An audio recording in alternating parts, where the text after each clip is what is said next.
Pernahkah kamu bertanya-tanya, mengapa ada seseorang yang hanya dengan kehadirannya saja mampu menenangkan hati, menarik perhatian, bahkan tanpa berkata apapun membuat orang lain merasa terhubung dengannya? Seolah-olah ada kekuatan lembut namun nyata yang bergetar di antara dua jiwa, menyentuh rasa tanpa harus menyentuh kulit. Itulah yang dalam tradisi Jawa disebut ilmu pengasihan. Seni memancarkan getaran kasih yang lahir dari kesadaran, bukan sekadar mantra atau doa yang dihafal. Namun, sebagian orang salah memahami pengasihan. Mereka mengira ia semata-mata ilmu untuk memikat cinta, menundukkan hati, atau memperdaya perasaan. Padahal, dalam akar kebijaksanaan Jawa, pengasihan bukanlah soal memiliki, tetapi tentang menyatu dalam rasa. Ia adalah energi kasih yang dipelihara di dalam diri, energi yang mampu menyentuh dunia luar karena jernihnya niat dan sucinya batin. Dalam kebatinan Jawa, cinta bukan hanya emosi, tetapi getaran semesta. Ia mengalir di antara segala yang hidup, manusia, alam, bahkan makhluk tak kasat mata. Saat seseorang mampu menyeimbangkan pikir, rasa, dan niat, maka pancaran energinya menjadi seperti sinar matahari di pagi hari, hangat, lembut, dan tanpa paksaan. Inilah rahasia mengapa orang yang memiliki ilmu pengasihan sejati tidak perlu berbicara banyak, tidak perlu mantra berlebihan. Cukup dengan kehadirannya, dunia di sekitarnya pun menjadi tenang. Dalam video ini, kita akan menelusuri asal-usul ilmu pengasihan dari tanah Jawa, menggali makna sebenarnya dari energi kasih, dan memahami bagaimana getaran cinta dapat bekerja tanpa kata. Kita akan melihat bagaimana para leluhur memahami cinta bukan sebagai keinginan memiliki, melainkan sebagai daya hidup universal yang dapat mengubah realitas. Dan di akhir nanti, kamu akan memahami satu hal penting, bahwa ilmu pengasihan sejati bukan untuk menaklukkan hati orang lain, melainkan untuk menaklukkan hatimu sendiri, agar mampu bergetar selaras dengan cinta yang ada di seluruh semesta. Untuk memahami ilmu pengasihan, kita harus menelusuri akar filsafatnya jauh ke masa, ketika masyarakat Jawa masih hidup dalam keseimbangan antara alam, roh, dan manusia. Pada masa itu, ajaran tentang cinta bukan sekadar kisah asmara, tetapi sebuah pengetahuan suci tentang bagaimana rasa manusia bergetar seirama dengan daya hidup semesta. Dalam naskah-naskah kuno, seperti Serat Wedatama dan Serat Centhini, cinta dipandang bukan sebagai emosi yang datang dan pergi, melainkan sebagai pancaran energi batin yang terhubung langsung dengan sangkan paraning dumadi, asal dan tujuan hidup manusia. Orang yang memiliki kasih sejati disebut telah mencapai tingkat rasa sejati, keadaan di mana ia tidak lagi terbelenggu oleh keinginan memiliki, melainkan memancarkan welas asih kepada semua makhluk, sebagaimana matahari yang memberi cahaya tanpa memilih siapa yang berhak menikmatinya. Dalam laku kejawen, pengasihan sering dihubungkan dengan kekuatan rasa sejati. Rasa inilah yang menjadi inti dari seluruh kebatinan Jawa, kemampuan untuk merasakan lebih dalam daripada sekadar berpikir. Para leluhur percaya bahwa ketika pikiran terlalu banyak mengatur, energi cinta menjadi sempit karena cinta sejati hanya bisa mengalir melalui ketulusan rasa, bukan logika. Ada pula pandangan yang lebih mistis yang mengaitkan ilmu pengasihan dengan tenaga prana, daya hidup yang mengalir di tubuh manusia. Orang Jawa mengenal konsep angin urip atau napas kehidupan. Dalam setiap tarikan napas yang disertai kesadaran dan niat yang tulus, seseorang dapat mengalirkan energi kasihnya ke dunia luar. Inilah sebabnya, dalam beberapa tradisi kuno, doa atau mantra pengasihan sering diucapkan bersamaan dengan hembusan napas, seolah cinta itu sendiri adalah angin halus yang membawa pesan dari hati menuju hati. Menariknya, pandangan ini memiliki kesamaan dengan ajaran-ajaran dari timur lainnya.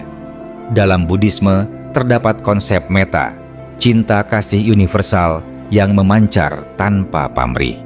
Dalam Sufisme Islam, cinta disebut sebagai asma Tuhan yang paling lembut, kekuatan yang mampu menembus segala tabir. Dan di Jawa, kedua jalan ini bersatu dalam bentuk kasampurnaning rasa, kesempurnaan rasa, di mana manusia menyatu dengan sumber kasih yang abadi. Dengan demikian, ilmu pengasihan bukanlah ilmu untuk mengikat orang lain, tetapi ilmu untuk membebaskan diri dari belenggu ego. Karena hanya hati yang bebas dan jernihlah yang mampu memancarkan daya tarik sejati. Hati yang penuh kasih tidak menarik karena memaksa, tetapi karena ia menjadi cermin bagi semua orang yang haus akan kedamaian.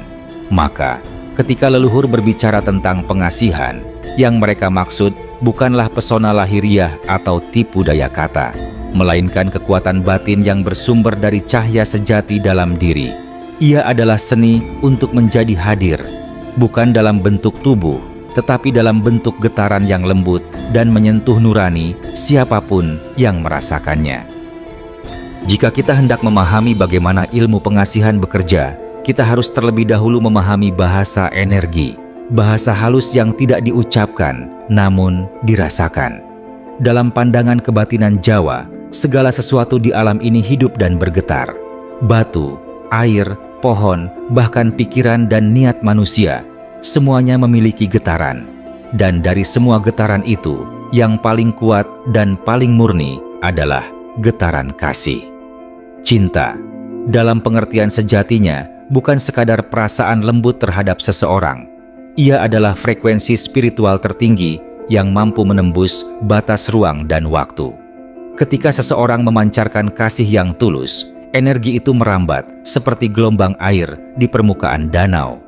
Gelombang itu bisa menjangkau hati orang lain tanpa perlu sentuhan fisik, tanpa kata, bahkan tanpa kehadiran langsung. Inilah yang disebut oleh para leluhur sebagai getaran pengasihan, getaran batin yang lahir dari keseimbangan antara rasa, niat, dan kesadaran. Rasa adalah pintu, niat adalah arah, dan kesadaran adalah cahaya yang menuntun aliran energi itu menuju tujuan yang dikehendaki. Namun, ketiganya hanya bekerja jika seseorang berada dalam keadaan hening dan ikhlas. Dalam praktiknya, pengasihan tidak dimulai dari mantra, melainkan dari rasa dalam hati. Mantra hanyalah kendaraan. Daya sejatinya berasal dari getaran batin pembacanya.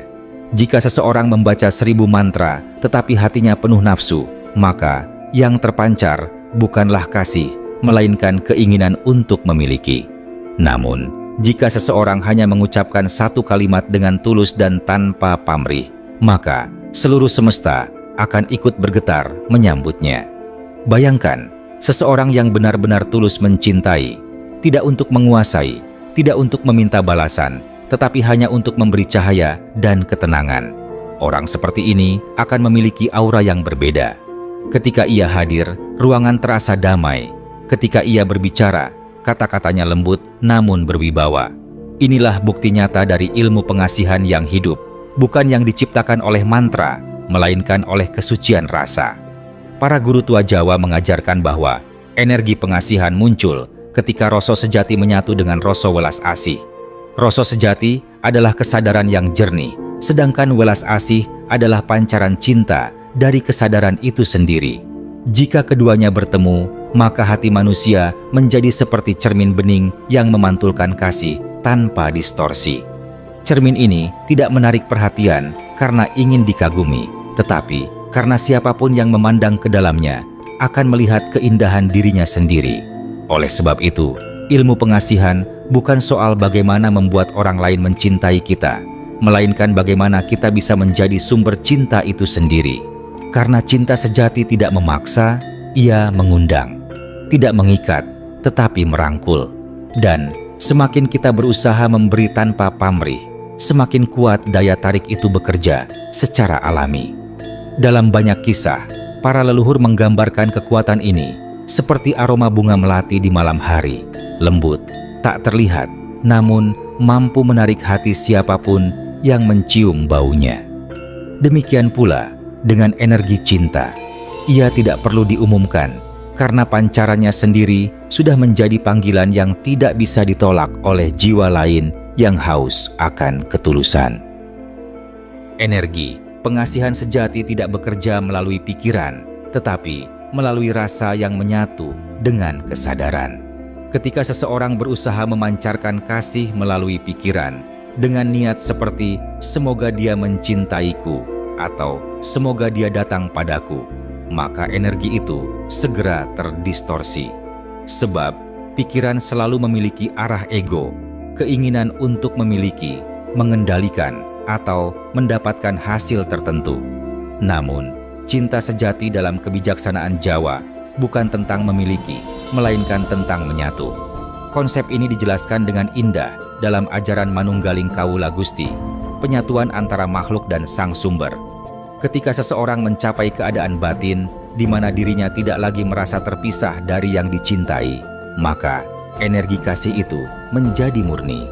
Ia tidak lagi mengalir dari satu titik ke titik lain, karena tidak ada lagi aku dan dia.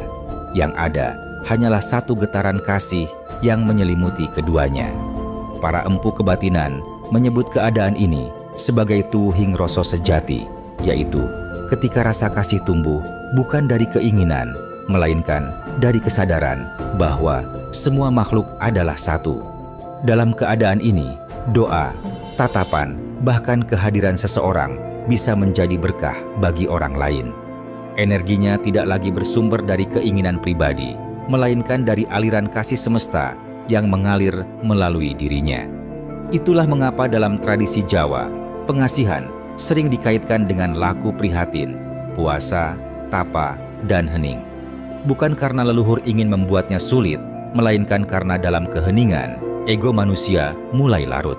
Semakin ego menipis, semakin bening cermin hati, dan semakin kuat daya tarik kasih itu bekerja.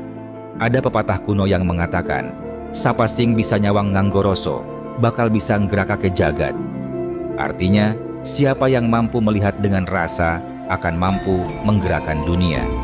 Inilah inti dari ilmu pengasihan. Bukan sekadar menarik cinta manusia, tetapi menggetarkan seluruh semesta melalui kehadiran kasih yang tulus. Bagi mereka yang memahami rahasia ini, setiap napas adalah doa, setiap tatapan adalah pancaran energi, dan setiap tindakan adalah wujud cinta yang hidup. Namun, ada hal yang sering disalahartikan. Banyak orang mencoba menggunakan ilmu pengasihan untuk memanipulasi atau memaksa kehendak orang lain. Inilah yang disebut pengasihan palsu. Energi yang lahir dari nafsu, bukan dari welas asih. Energi semacam ini mungkin memberi hasil sesaat, tetapi cepat padam, karena tidak memiliki fondasi spiritual yang sejati. Energi kasih sejati tidak pernah memaksa. Ia bekerja lembut, seperti air yang menembus batu, seperti cahaya yang menembus kabut. Ia tidak menuntut, tetapi melunakkan, tidak mengejar, tetapi menarik. Dan justru karena kelembutannya itulah, ia tak tertandingi kekuatannya.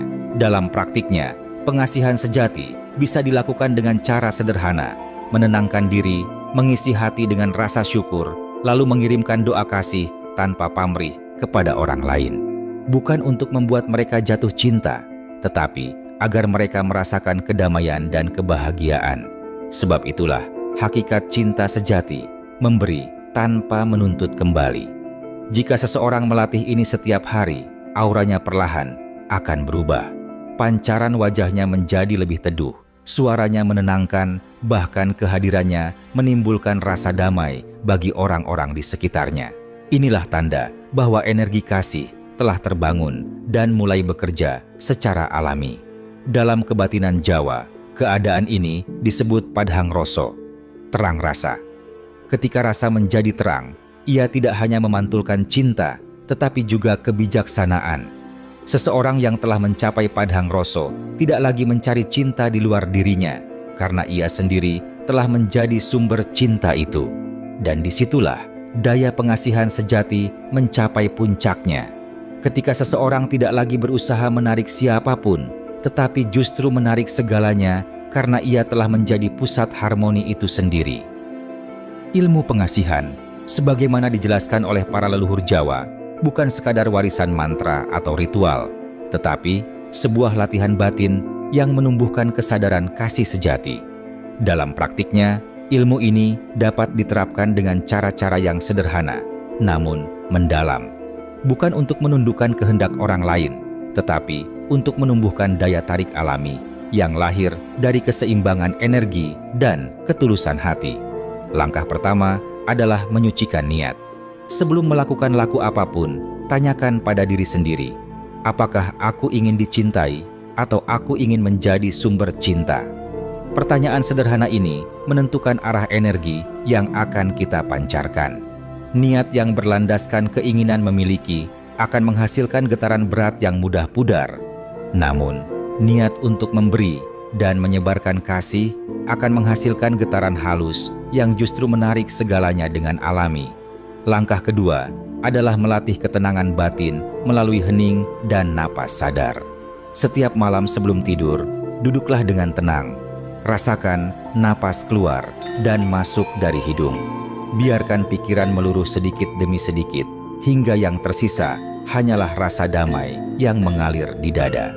Ketika ketenangan mulai terasa, letakkan niat sederhana di hati. Semoga semua makhluk berbahagia. Semoga aku menjadi saluran kasih. Lakukan ini tanpa tekanan, tanpa ekspektasi. Lama-kelamaan, kamu akan merasakan perubahan halus dalam auramu, ringan, teduh, dan menenangkan. Langkah ketiga adalah menumbuhkan welas asih melalui tindakan nyata. Energi cinta tidak akan berkembang hanya di dalam pikiran. Ia harus diwujudkan melalui perbuatan. Mulailah dari hal kecil, tersenyum dengan tulus, mendengarkan orang lain tanpa menghakimi, membantu tanpa pamrih. Setiap tindakan seperti ini memperluas jangkauan energi kasihmu. Semakin kamu memberi, semakin besar kapasitas hatimu untuk memancarkan daya pengasihan sejati. Langkah keempat adalah menghindari energi penghalang seperti iri, dendam, dan keinginan menguasai. Dalam filsafat Jawa, emosi negatif adalah awan yang menutupi mata hati, rasa sejati. Jika kamu merasa tersinggung, marah, atau kecewa, jangan menolak perasaan itu. Sadari, rasakan, lalu lepaskan perlahan dengan napas panjang. Setiap kali kamu memaafkan, cahaya batinmu bertambah terang. Dan setiap kali kamu bersyukur, energi kasihmu menjadi semakin kuat dan murni. Langkah kelima, yang dianggap paling tinggi, adalah menyatu dengan rasa cinta itu sendiri. Pada tahap ini, seseorang tidak lagi mengirim energi kepada siapapun, karena ia sendiri telah menjadi energi itu. Ia tidak lagi berdoa agar dicintai, karena cintanya sudah melingkupi dunia. Inilah yang disebut kasampurnaning rasa, kesempurnaan rasa. Keadaan ketika hati tidak lagi mencari, karena ia telah menemukan sumber sejati cinta di dalam dirinya. Namun, perjalanan ini bukan tanpa rintangan. Seringkali, seseorang merasa tidak merasakan hasil atau justru kecewa karena harapannya tak terpenuhi. Disinilah rahasia sejati bekerja. Ilmu pengasihan tidak memanifestasikan keinginan duniawi, melainkan menyingkirkan ilusi agar kita mengenali cinta yang sebenarnya. Jika kamu berlatih dengan kesabaran, suatu hari kamu akan menyadari bahwa daya tarik sejati tidak terletak pada wajah, harta, atau kata-kata, melainkan pada keteduhan jiwa yang bebas dari pamrih. Para leluhur menyebut orang seperti itu wong kang linuwih rasa, manusia dengan rasa yang lebih tinggi. Ia berjalan tanpa memaksa, namun kehadirannya meneduhkan. Ia berbicara tanpa membujuk, namun kata-katanya menenangkan. Ia tidak mengejar cinta, karena cinta selalu datang menghampirinya. Maka, ilmu pengasihan sejati bukanlah tentang menguasai, tetapi tentang melepaskan. Bukan tentang meminta cinta, tetapi menjadi cinta itu sendiri. Dan ketika engkau menjadi cinta, seluruh semesta akan menanggapimu dengan getaran yang sama, lembut, hangat, dan penuh kedamaian. Dalam kebijaksanaan Jawa kuno, cinta bukanlah sesuatu yang harus dikejar, melainkan sesuatu yang harus disadari. Ilmu pengasihan sejati tidak mengajarkan cara untuk menundukkan hati orang lain, tetapi cara untuk menundukkan diri sendiri, agar hati menjadi bening dan cinta bisa mengalir melalui kita tanpa hambatan. Apa yang disebut orang sebagai ilmu pelet atau pengasihan hanyalah kulit luar dari sebuah rahasia jauh lebih dalam, kesadaran kasih. Ketika manusia mampu melihat dunia dengan mata kasih, ia akan memahami bahwa setiap makhluk adalah cerminan dari dirinya sendiri. Tidak ada lagi aku mencintai dia. Yang ada hanyalah cinta yang mengenali dirinya dalam segala bentuk. Leluhur Jawa percaya bahwa getaran kasih adalah bahasa tertua semesta. Sebelum ada mantra, sebelum ada doa, ada getaran halus yang disebut rasa. Perasaan murni yang menyatukan segalanya. Rasa inilah jembatan antara manusia dan alam, antara pikiran dan jiwa, antara yang tampak dan yang gaib. Jika engkau ingin mempraktikkan ilmu pengasihan sejati, mulailah bukan dari mantra, tetapi dari kesadaran. Mulailah bukan dari kata, tetapi dari diam yang penuh rasa. Karena dalam diam, hati berbicara. Dan dalam hati yang tenang, cinta akan menemukan jalannya sendiri. Ketika getaran kasih itu telah hidup dalam dirimu, engkau tidak perlu lagi mencari siapapun untuk mencintaimu. Sebab dunia akan memantulkan kasihmu dalam setiap wajah, setiap pertemuan, dan setiap langkah hidupmu. Inilah rahasia yang dijaga oleh para leluhur, bahwa cinta bukan kekuatan untuk memiliki, melainkan kekuatan untuk menyatu. Ketika engkau memahami hal ini, engkau tidak hanya mempraktikkan ilmu pengasihan, engkau menjadi pengasihan itu sendiri. Dan mungkin pada saat itulah engkau akan memahami makna terdalam dari pepatah Jawa kuno. Sapa ngerti rasa, ngerti urip. Siapa yang memahami rasa, memahami kehidupan itu sendiri. Jadi, jangan lagi mencari rahasia di luar dirimu, karena rahasia terbesar telah bersemayam di dalam dada. Getaran cinta yang diam, namun menggerakkan seluruh semesta.